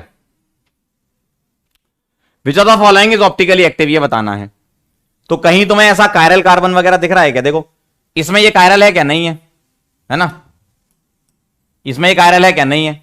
ये है क्या? नहीं है, ये हटा दो, इसमें भी नहीं है, ये हटा दो, ये भी नहीं है, देखो कायरल, ये कायरल मिला और ये कायरल मिला, 2 कायरल मिले, पीओएस चेक करो, 2 कायरल में पीओएस चेक करनी है ना, पीओएस चेक करी, नहीं मिली, मतलब ऑप्टिकली एक्टिव, बदलापुर आंसर आ जाएगा। पॉज करके नोट कर लो। तो इस तरीके से हम चेक करते हैं,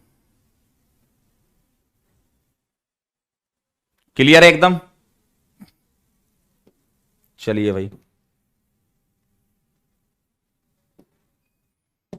अगला सवाल ट्राई करेंगे सभी लोग, आना चाहिए आंसर।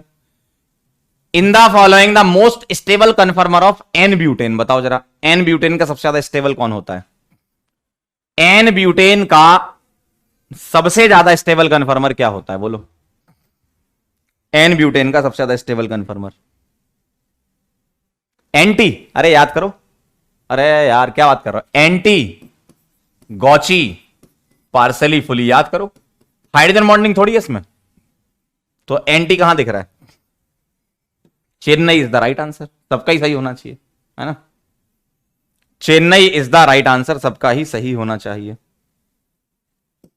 अगला, which of the following कन्फर्मर for ethylene glycol is most stable, बताओ सबसे ज्यादा स्टेबल कन्फर्मर कौन सा है?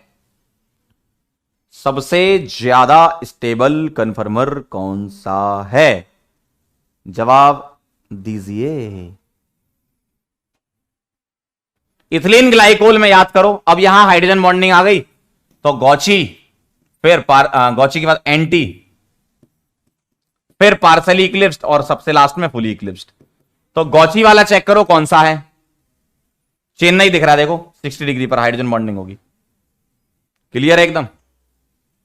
क्लियर है एकदम? ठीक है, डन। चलो भाई, हो गया, सबसे बन गया। अगला सवाल, find the number of stereo isomer of 1,2 dihydroxy cyclopentane. आइए जरा, साइक्लोपेंटेन क्या है मेरे पास? ये एक यहां OH लगा दिया और एक यहां OH लगा दिया, 1,2 डाइहाइड्रोक्सी हो गया। ठीक है भाई, बताओ क्या ये कायरल कार्बन है? Yes sir. क्या ये कायरल कार्बन है? Yes sir. क्यों? यहां पर एक H होगा, यहां भी H होगा, और ये सिमेट्रिकल मॉलिक्यूल है। कायरल कार्बन के साथ सिमेट्रिकल मॉलिक्यूल है ना? और मॉलिक्यूल में सिमेट्री होती है, कायरल कार्बन होता है, तो टोटल स्टीरियो आइसोमर कितने होते हैं? 2 की पावर p टोटल स्टीरियो। अब देखो यहां पर तुम्हारा डबल बॉन्ड वाला Gi तो है नहीं, तो स्टीरियो का मतलब यहां कायरल कार्बन के थ्रू जा रहे हो, कोई डबल बॉन्ड वाला है नहीं, इसका मतलब ये ऑप्टिकल आइसोमर ही पूछ रहे हैं एक तरीके से। अगर तुमसे स्टीरियो पूछ रहे हैं, सिर्फ कायरल कार्बन है, डबल बॉन्ड नहीं है, तो हमें सिर्फ ऑप्टिकल आइसोमर्स ही लेने हैं। तो टोटल ऑप्टिकल आइसोमर्स आपको बताना है कितने होंगे। तो टोटल स्टीरियो जो कि यहां पर क्या हो जाएंगे? टोटल ऑप्टिकल के बराबर। Gi तो है नहीं यहां डबल बॉन्ड वाला, है ना? टोटल स्टीरियो मतलब टोटल ऑप्टिकल आइसोमर्स, और टोटल ऑप्टिकल आइसोमर क्या हो जाएंगे? 2 की पावर p। p निकाल लो, p क्या होता है? n-1। n कितना है? कायरल कार्बन कितने? 2, 2 - 1 क्या है? 1, तो 2 की पावर 1 यानी कि 2। ठीक है, तो टोटल नंबर ऑफ स्टीरियो, अच्छा ये तो वो है, सॉरी सॉरी सॉरी, यहां पर हमने इवन वाला लगाना, ये तो ऑड वाला फॉर्मूला है, फॉर्मूला तो इवन लगाना पड़ेगा ना। 2 की पावर n-1 प्लस 2 की पावर n/2 - 1, ये लगता है n इवन है ना यहाँ पर, सिमेट्रिकल और n इवन, वो तो ऑड वाला लगा दिया था मैंने गलती से पहले। तो 2 की पावर क्या आएगा? 2 - 1 प्लस 2 की पावर 2/2 - 1, तो क्या आ जाएगा? 2 की पावर 1 प्लस 2 की पावर 0, सही ना? 2 + 1 यानी कि 3, ऐसा होगा। अब कई लोगों को यह लगता है सर इसमें कायरल थे और पीओएस थी, तो ये तो सर मेजो हो गया। ऐसा नहीं है बेटा, जब तुम इसको ड्रॉ करोगे तब तुम मेजो बता पाओगे ना। देखो जब तुम इसको ड्रॉ करोगे तब मेजो बता पाओगे, ऐसा थोड़ी है कि आप यहीं पे मेजो बोल दो। तुम्हें इसको ड्रॉ करना पड़ेगा। कैसे? मैं इसके 3 स्ट्रक्चर बना सकता हूं, कैसे देखना।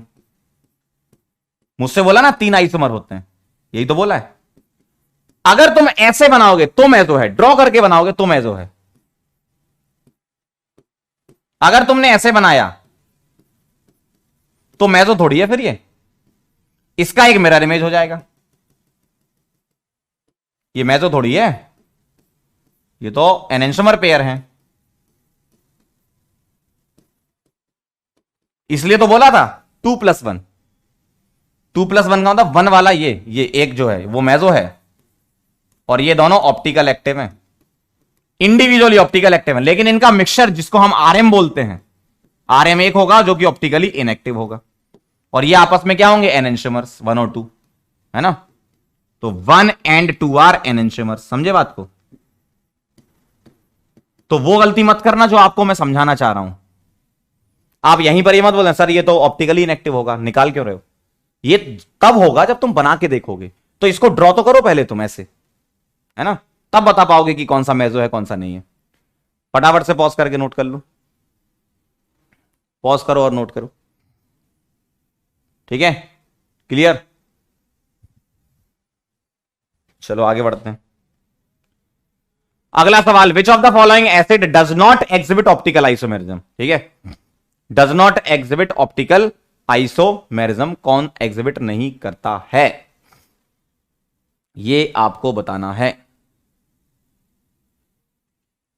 कैसे बताओगे, ये आपको नाम याद होने चाहिए, ठीक है। तो एक काम करते हैं, अभी आपने अमीनो एसिड तो पढ़ा नहीं ना, तो अमीनो एसिड जब आएगा तब उस टाइम पे कर लेना आप, ये सब alpha beta gamma delta amino acid, इसको मैं हटा रहा हूं अभी, है ना। स्ट्रक्चर बनाओगे आपको पता चल जाएगा, हटा देता हूं इसको, अमीनो एसिड पता नहीं अभी आप। चलो आओ इधर, which of the following biphenyl is optically active, बताओ कौन सा ऑप्टिकली एक्टिव है। मैंने आपको बताया था ऑर्थो पर ग्रुप लगे होने चाहिए सभी जगह, देखो क्या यहां ऑर्थो पर ग्रुप लगा है, नहीं लगा, लगा है नहीं लगा, लगा है नहीं लगा, लगा है नहीं लगा। आप बोले सर एच तो लगा है, चलो भैया चलो एच मान लो, तो एच कोई रिपल्सन देता है क्या, यहां तो बल्कि ग्रुप होने चाहिए, ठीक है। यहां क्या है एच और यहां क्या है एच, इन सभी पोजीशन पर बल्कि होने चाहिए। यहां देखो बी आर, हां हेलोजन में 3 होते हैं जो बल्कि होते हैं, क्लोरीन ब्रोमीन आयोडीन, फ्लोरीन नहीं होता बल्कि, तो ये बल्कि लगे हुए हैं, रिपल्सन देगा, ये दोनों डिफरेंट है, ये दोनों डिफरेंट है, ऑप्टिकल एक्टिव होगा। यही तो बोला था आपने, A not equal to B, X not equal to Y, याद करो, है ना। यहां एच ये बल्कि है क्या, नहीं है, नहीं होगा आंसर, बल्कि है क्या, नहीं है ना, तो आंसर नहीं होगा। क्लियर, समझे बात, पॉज करके नोट कर लो, पॉज करके नोट कर लो,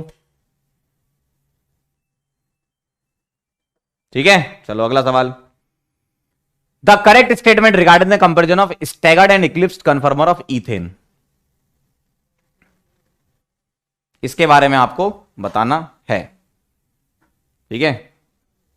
कैसे बताओगे, पहले आप पढ़ो फिर मैं समझाता हूं इस क्वेश्चन को। कह रहे हैं the staggered कन्फर्मर of ethane is less stable then eclipsed, देखो पहले तो इतना तो पक्का कंफर्म है, staggered कन्फर्मर of ethane is less stable than Eclipse, ये तो गलत हो गया, लो स्टैगर्ड ज्यादा स्टेबल होता है इक्लिप्स से। दूसरा पढ़ो, the eclipse conformer is more stable than staggered, ये भी गलत है, इक्लिप्स थोड़ी ज्यादा स्टेबल होता है। The eclipse conformer is more stable than staggered, ये भी गलत है, तो बचा गया last, the staggered conformer is more stable than eclipse conformer because staggered conformer has no torsional strain. Sir ये टॉर्सनल स्ट्रेन वाली बात कहां से आ गई, देखो जरा, टॉर्सनल स्ट्रेन का मतलब क्या होता है, जो बॉन्ड पेयर रिपल्सन होता है, बॉन्ड पेयर रिपल्सन, ठीक है। तो बॉन्ड पेयर रिपल्सन की वजह से, बॉन्ड पेयर के रिपल्सन की वजह से जो एनर्जी बढ़ती है उसको हम टॉर्सनल स्ट्रेन बोलते हैं, ठीक है। तो बॉन्ड पेयर रिपल्सन को हम टॉर्सनल स्ट्रेन बोलते हैं। एक इसी जैसा और होता है वांडरवाल स्ट्रेन, वांडरवाल स्ट्रेन होता है बल्कि ग्रुप के रिपल्सन की वजह से, ध्यान से सुनना, बॉन्ड पेयर इलेक्ट्रॉन का रिपल्सन हो तो टॉर्सनल है, बल्कि ग्रुप का रिपल्सन हो तो वांडरवाल है, ठीक है। तो उन्होंने ऑप्शन ऐसे सेट किए थे कि आप आंसर कर पाओ, देखो क्या बढ़िया ऑप्शन सेट किए। बस टॉर्सनल स्ट्रेन क्या होती है, बॉन्ड पेयर रिपल्सन जो होता है उसको टॉर्सनल स्ट्रेन बोलते हैं, ठीक है। तो बॉन्ड पेयर के इलेक्ट्रॉन्स के बीच में जो रिपल्सन होता है उसको हम टॉर्सनल स्ट्रेन बोलते हैं। ऑब्वियसली इक्लिप्स में ज्यादा होगा, क्यों, एंगल 0 डिग्री के आसपास है, स्टैगर्ड में तो 60 डिग्री होता है ना। नोट कर लो, हो गया। चलो भाई अगला सवाल, विच ऑफ द फॉलोइंग, जैसे एसपी कार्बन है, नहीं एसपी कार्बन नहीं, ये सवाल गलत है, इसको अपन हटा देते हैं। एसपी कार्बन कहां से आ गया, ये 4 स्ट्रक्चर दिए हैं और इसका तुम्हें क्या बताना है, इराइथ्रोथ्रियो के साथ डीएल बताना है, ठीक है। चलो फटाफट से ट्राई करो, और इसको थोड़ा सा ऊपर ले लेते हैं, लिटिल बिट, ठीक है। फटाफट से बताइए, 1 मिनट इसको थोड़ा हटा दें।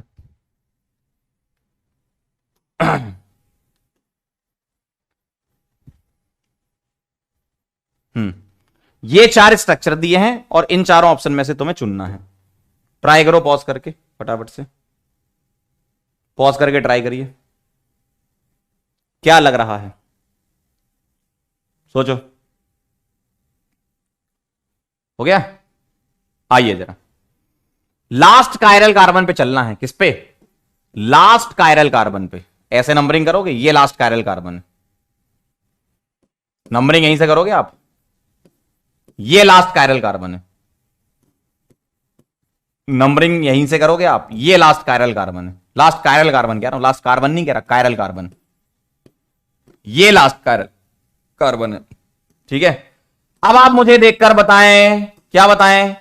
OH कहां लगा है? इधर, इसमें इधर, इसमें इधर, इसमें इधर। बताओ क्या नाम लिख दूं मैं?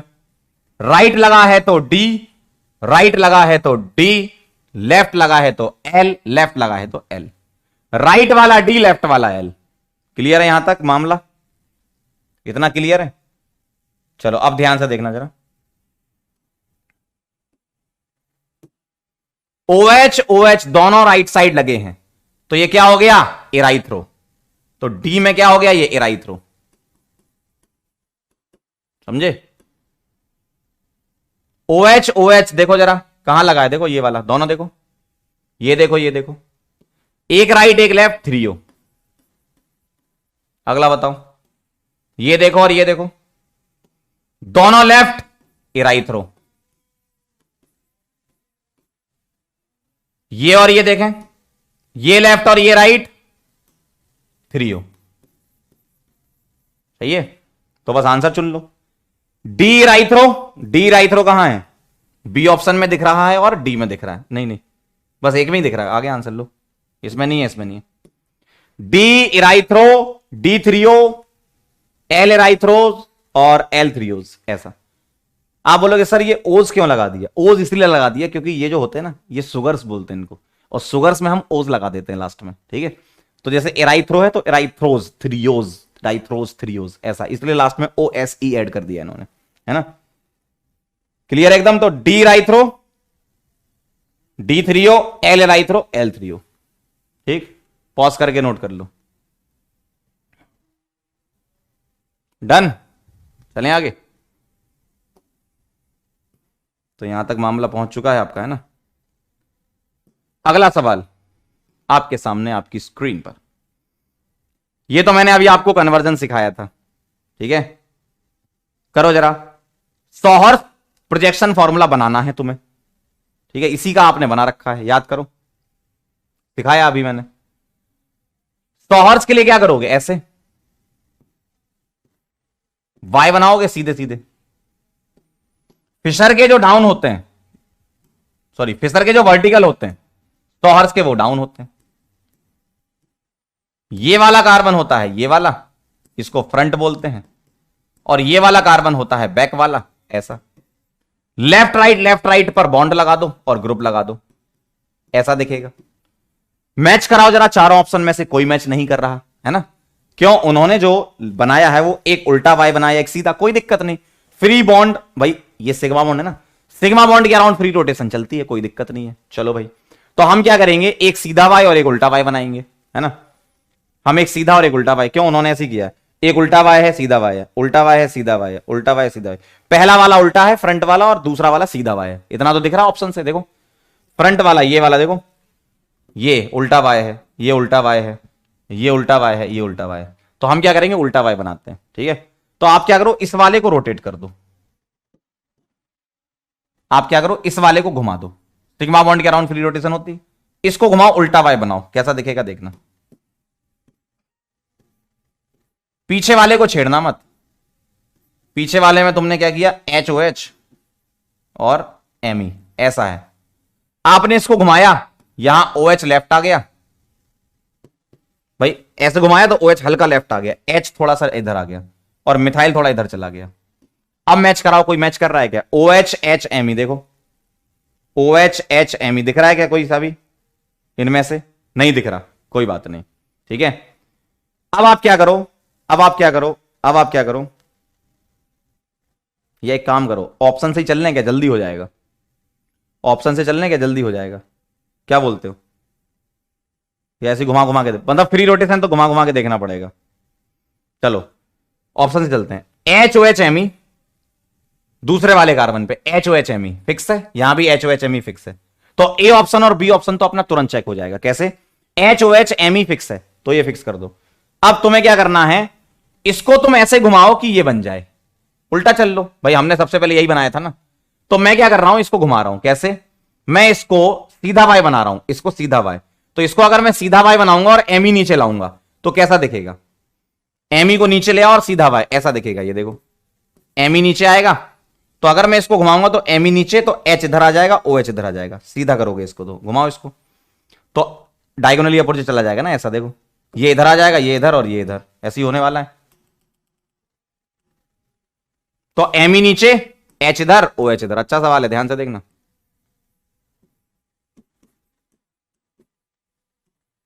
देखो अगर एम ई नीचे चला गया, मैंने घुमाया एम ई नीचे, तो एच इधर, ओ एच इधर, तो यही आ गया ना आंसर। देखो मैच कर गया इससे, तो ये आंसर आ गया। तो आप क्या करो, ये वाला काम मत करो, यहां पे आप ऑप्शन से चल लो। क्यों, ऑप्शन से चलोगे तो जल्दी काम बन जाएगा, इसको मत घुमाओ।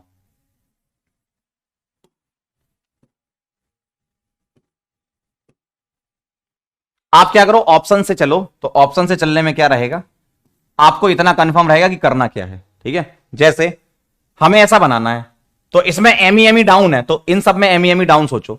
यहां एमई डाउन था, इस वाले एमई को डाउन ले आओ और मैच करा लो। तो इसको मैंने घुमाया, तो इसको तुम घुमाओगे जब, तो ये एमई इधर आएगा, एच इधर, ओ एच इधर बन जाएगा, मतलब यही आ गया। तो आगरा आंसर आ गया। इस तरीके से करना है। अच्छा सवाल है, ठीक है, क्योंकि पहली नजर में तो तुम्हारा ये आंसर आएगा, लेकिन फ्री रोटेशन तो होती है सिग्मा बाउंड के अराउंड, तो आप फ्री रोटेशन करा के सोच लो, है ना। क्लियर, चलें आगे। यहां पर एक बॉन्ड रह गया, यहां बॉन्ड बना, पॉज करके नोट कर लो इसको। डन, चलिए भाई अगला सवाल, फाइंड आउट रिलेशन। अब देखो एक कायरल होता है, एक कायरल होता है, देखो इसमें एक कायरल है, एक कायरल अगर होता है तो या तो आइडेंटिकल या फिर एनेंटियोमर होते हैं, ठीक है। ये कौन कौन से ग्रुप हैं, अगर आपको दिख रहे हैं तो अच्छी बात, नहीं तो मैं एक बार बनाता हूं। ये CH3 है, ये C2H5 है, ठीक है, ये OH है और ये H है। चलिए ट्राई करिए जरा सभी लोग, आंसर आना चाहिए सबका। करो, ट्राई करो, ट्राई करोगे तो आएगा। सारे केसेस मैंने बता रखे हैं इसमें।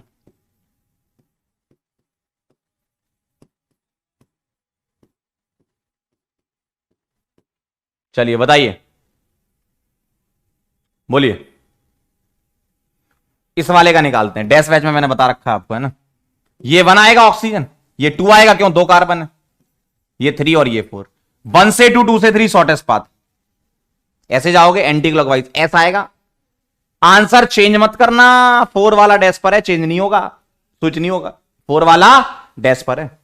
इधर आ जाओ, ये 1 आएगा, ये 2 आएगा, ये 3 आएगा, ये 4 आएगा। 1 से 2, 2 से 3 शॉर्टेस्ट पाथ, ऐसे जाओगे, ऐसा आएगा, लेकिन स्विच कर देना, फाइनल आंसर आर देना। क्यों आर देना, क्योंकि 4 वाला सॉलिड पर है, सॉलिड में स्विच करते हैं। अब ये लाइन पर है, तो यहां एक्सचेंज मेथड खेल लो पहले, यहां तुम एक्सचेंज लगा दो। एच को डैश पर लाना है, तो एक एक्सचेंज और इन दोनों को भी स्विच कर दो, 2 एक्सचेंज। तो कैसा दिखेगा देखना, कैसा दिखेगा आपको बहुत ध्यान से देखना। एच इधर, ओ एच इधर, CH3 इधर और C2H5 इधर। देखो नंबरिंग कर लेते हैं, ये 1, ये 2, ये 3, ये 4। 1 से 2, 2 से 3 शॉर्टेस्ट पाथ, ऐसे जाओगे, ऐसा आएगा, स्विच मत करना, ऐसे ही रहने देना। क्यों, हम 4 को डैश पर ला चुके हैं। अब आप कंपेयर करा लो, SRS, आइए जरा ऑप्शन पढ़ें। 1 एंड 2 आर आइडेंटिकल, नहीं, जब कभी भी स्विच हो जाते हैं तो एनेंटियोमर होता है। 2 एंड 3 आर आइडेंटिकल, नहीं, एनेंटियोमर है, आर का एस हो गया ना। 1 एंड 3 आर एनेंटियोमर, 1 एंड 3 नहीं, ऐसे ऐसे आइडेंटिकल। 2 एंड 3 आर एनेंटियोमर, एकदम सही है, आर का एनेंटियोमर एस होता है, आर का एस होता है, आर का एस होता है। क्लियर है एकदम, ठीक है, पॉज करके नोट कर लो। क्लियर है बेटा, सवाल इस टाइप का आप कर चुके हो। Total number of total number of stereoisomers, आई हटा दो यहां से, है ना, स्टीरियो में ऐसे ही आता है। Total number of stereo isomers बताना है। आइए जरा ध्यान से देखिए, ये हो गया आपका स्टीरियोजेनिक एरिया और ये हो गया कायरल। तो एन क्या आ गया, स्टीरियोजेनिक एरिया फॉर जीआई और कायरल फॉर ओआई। तो एन आ गया 2, टोटल स्टीरियो हो गए 2 की power N.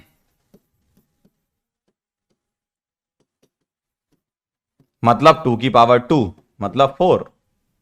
Agra is the answer. ठीक है, क्लियर है एकदम। तो ये कहानी थी आपकी पीवाईक्यू, मैंने सारे करा दिए। और जाते जाते हम आपको बोलना चाहते हैं थैंक यू सो मच, आप लोग यहां पर आए और आपने पीवाईक्यू और कन्फर्मर्स दोनों कंप्लीट किए, अच्छा लगा। ठीक है, अब हम नेक्स्ट चैप्टर अपना स्टार्ट करेंगे, जीओसी। बड़ा इंपॉर्टेंट चैप्टर है और जीओसी अगर आपने अच्छे से कर लिया इसका मतलब आपकी जिंदगी ऑर्गेनिक की बहुत अच्छी हो गई। तो अब मैं आपको एक चीज और बताना चाहता हूं, लिख लो आप भी, शायद अच्छा रहेगा आपके लिए। पूरे आइसोमेरिज्म में क्या क्या चीजें आपके लिए इंपॉर्टेंट हैं वो मैं लिख देता हूं एक बार, है ना। कौन सी चीज आप छोड़ सकते हो, मतलब लेस इंपॉर्टेंट में आती। जैसे अगर मैं आपसे बात करूं स्ट्रक्चरल की, तो स्ट्रक्चरल में मैंने आपको सीआई पढ़ाया है, वो पूरा कवर करना है। पीआई पूरा कवर करना है, ठीक है। मेटामेरिज्म पूरा कवर करना जितना पढ़ाया, फंक्शनल आइसोमर भी, ठीक है। और टॉटोमेरिज्म में कीटोइनॉल पढ़ लेना बस, बाकी भी इंपॉर्टेंट है लेकिन लेस। ये सबसे ज्यादा इंपॉर्टेंट है, कीटोइनॉल पढ़ लेना। बाकी इनॉल कंटेंट तो हम बाद में पढ़ेंगे। कीटोइनॉल में एग्जीबिशन, है ना। रिंग चेन छोड़ सकते हो। अगर मैं जीआई की बात करूं, जीआई की, तो C वाले केसेस अच्छे से कवर कर लेना। मतलब C में सिस्ट्रांस, C में EZ, है ना, ये सब जीआई में अगर बात करूं। और CNN में एग्जीबिशन देखना है बस, है ना। इनमें क्या करना है, तुम्हें एग्जीबिशन देखना है कि एग्जिबिट करता है कि नहीं है। TNN, NNN, है ना। COO छोड़ सकते हो। साइक्लोएल्केन रिंग वाला जरूर देख लेना, है ना, डाई सब्स्टिट्यूटेड वाला। रिंग में भी कौन सा, डाई सब्स्टिट्यूटेड, ठीक है, ये वाला। ओआई में अगर मैं बात करूं ऑप्टिकल आइसोमेरिज्म में, तो जितना मैंने पढ़ाया है ऑप्टिकल आइसोमेरिज्म में वो पूरा कवर करना है, ठीक है। ऑप्टिकल अच्छे से कवर करना जितना मैंने डिटेल में आपको पढ़ाया है, एक्सेप्ट अमीन इन्वर्जन, ठीक है। अमीन इन्वर्जन आप छोड़ सकते हो, बाकी आपको सारा कवर करना है, ठीक है। अमीन इन्वर्जन छोड़ सकते हो, बाकी सारा। अगर मैं कन्फर्मर्स की बात करूं, तो कन्फर्मर्स में आपको अल्केन्स के अच्छे से तैयार करने हैं, ठीक है। अब अल्केन्स में भी जो मोस्ट इंपॉर्टेंट है वो ब्यूटेन है, ठीक है। अल्केन्स में ब्यूटेन इंपॉर्टेंट है। और साइक्लोहेक्सेन के बस सिर्फ कन्फर्मर, चेयर, बोट, ट्विस्ट बोट, ये सब, है ना, ठीक है। चेयर हो गया, बोट हो गया, ट्विस्ट बोट हो गया, हाफ चेयर हो गया, ये, और उनमें स्टेबिलिटी, बस इतना देखना है आपको, ठीक है। और नंबर ऑफ GIOI के फॉर्मूलेज, ठीक, नंबर ऑफ GIOI के formulas, GI and OI formula ये आपको करना है, ठीक है। तो ये सबसे ज्यादा इंपॉर्टेंट चीज है जो मैंने लिखी है ना। यहां अमीन इन्वर्जन छोड़ देना, ये सबसे ज्यादा इंपॉर्टेंट है। अगर ये हो जाए, पहले आपको इन चीजों पे फोकस करना है। अगर ये आपसे रेडी हो जाती हैं तब जाके आप फिर बाकी चीजें पढ़ना, है ना। और यहां C इन डिटेल, इसमें सिस्ट्रांस भी पढ़ना है तुम्हें, है ना, और ZE, और इसमें ओनली एग्जीबिशन। इसके टाइप वगैरह सिनेंटी छोड़ सकते हो, ठीक है। बात समझ में क्या कहना चाह रहा हूं, ये चीजें ज्यादा इंपॉर्टेंट है, ये पहले कवर करो, ये आपकी स्ट्रांग होनी चाहिए। इसके बाद बाकी चीजें, टाइम मिलता है तो बाकी चीजें कवर कर लेना, कुछ छोड़ना नहीं है। जब क्लास में पढ़ाया है तो पढ़ना है, लेकिन मैं ये जो बता रहा हूं ये आपकी एकदम स्ट्रांग होनी चाहिए। इसके अलावा अगर आप छोड़ भी देते हो तो उतना ज्यादा नुकसान नहीं है, लेकिन अगर समय मिलता है तो पढ़ लो ना, क्लास में तो पढ़ाई गई है। अगर समय नहीं मिलता तो उनको आप स्किप कर सकते हो, सिर्फ और सिर्फ इतनी चीजें कवर कर लोगे, काम हो जाएगा। क्लियर है एकदम। चलिए भाई, तो थैंक यू सो मच सभी लोगों को यहां पर आने के लिए। और नेक्स्ट लेक्चर से हम पढ़ेंगे GOC। PYQ आपके आइसोमेरिज्म के कंप्लीट हो चुके हैं, अब आप प्रैक्टिस करते रहें। और अगर आप लोगों के पास मॉड्यूल है तो मॉड्यूल के सॉल्यूशन हमारे ऐप पर आ चुके हैं, आप उस पर जाकर देख सकते हैं। अगर आप क्वेश्चन सॉल्व कर रहे हैं, आपको लग रहा है कि कहीं डाउट है, तो आप ऐप पर उसके सॉल्यूशन अपलोडेड है, आप देख लीजिए, ठीक है। चलो मिलते हैं बेटा नेक्स्ट लेक्चर में, तब तक के लिए ओके बाय।